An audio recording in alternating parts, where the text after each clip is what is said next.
Good morning, ladies and gentlemen, and welcome to Daily Soulful Learning. It's great to be together with you. Happiness, joy.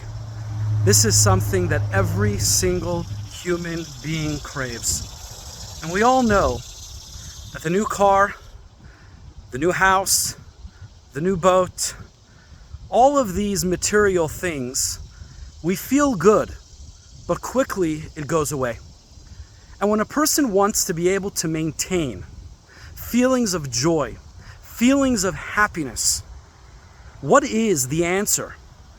And Judaism teaches that it is maintaining a life of the service of another, doing acts of kindness for another. It's counterintuitive. Naturally, we feel that the more we serve ourselves and the more we serve our ego, that's when we'll be more happy. But it's actually the opposite. The more we serve ourselves and our ego, the more we're prone to depression. The more we serve others and make another person's day brighter, the more we maintain feelings of positivity and joy. There's a beautiful story. 1983, there was a Jewish man that was living in Flatbush, and he was going through very difficult times in his life.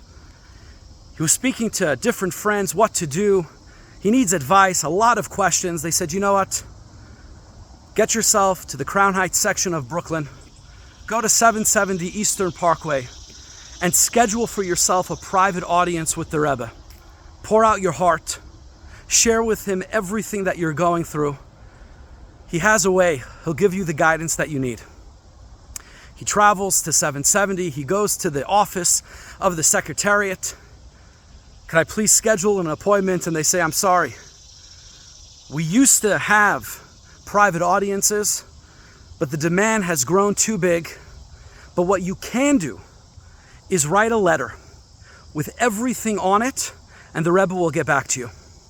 He said, there's no way I can do that. I have so many issues. I have so many problems.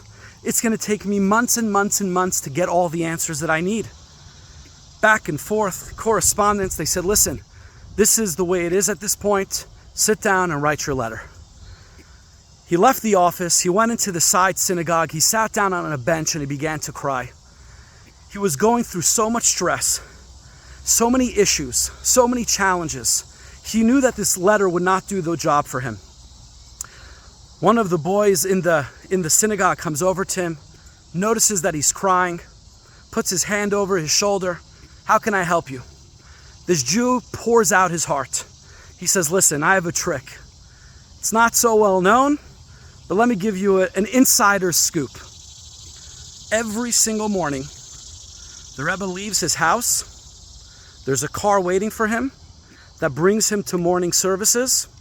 Stand outside the house. See if you can get the Rebbe's attention.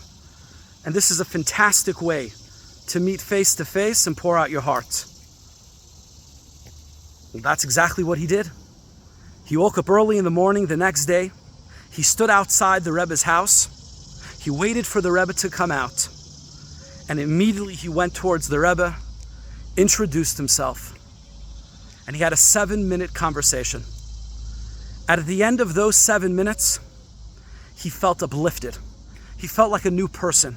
All of his answers, all of his questions were answered. The Rebbe completely gave him a paradigm shift, pierced to the essence, to the heart of the matter. This man was on seventh heaven, a new person. The Rebbe goes into the car and whisked away to the synagogue for morning services. Immediately, there was 2 young men that come over to him, yeshiva students, and they start to tell him off. What chutzpah? Did you not realize what you just did? You have thousands of people that are waiting in the synagogue for the Rebbe to arrive, and you're standing here asking him your questions. Could you imagine if everyone would do this? The Rebbe wouldn't be able to do all the things that he needs to do. And now this man felt horrible. He didn't realize what he did and what this must have meant.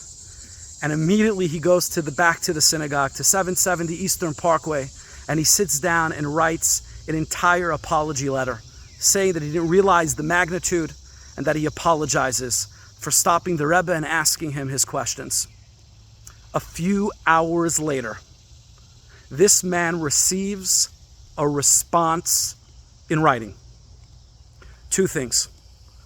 The Rebbe writes to this person, number one, that you should tell these two young yeshiva boys, what were they doing outside during this time when they should have been sitting, studying, because it was during school hours.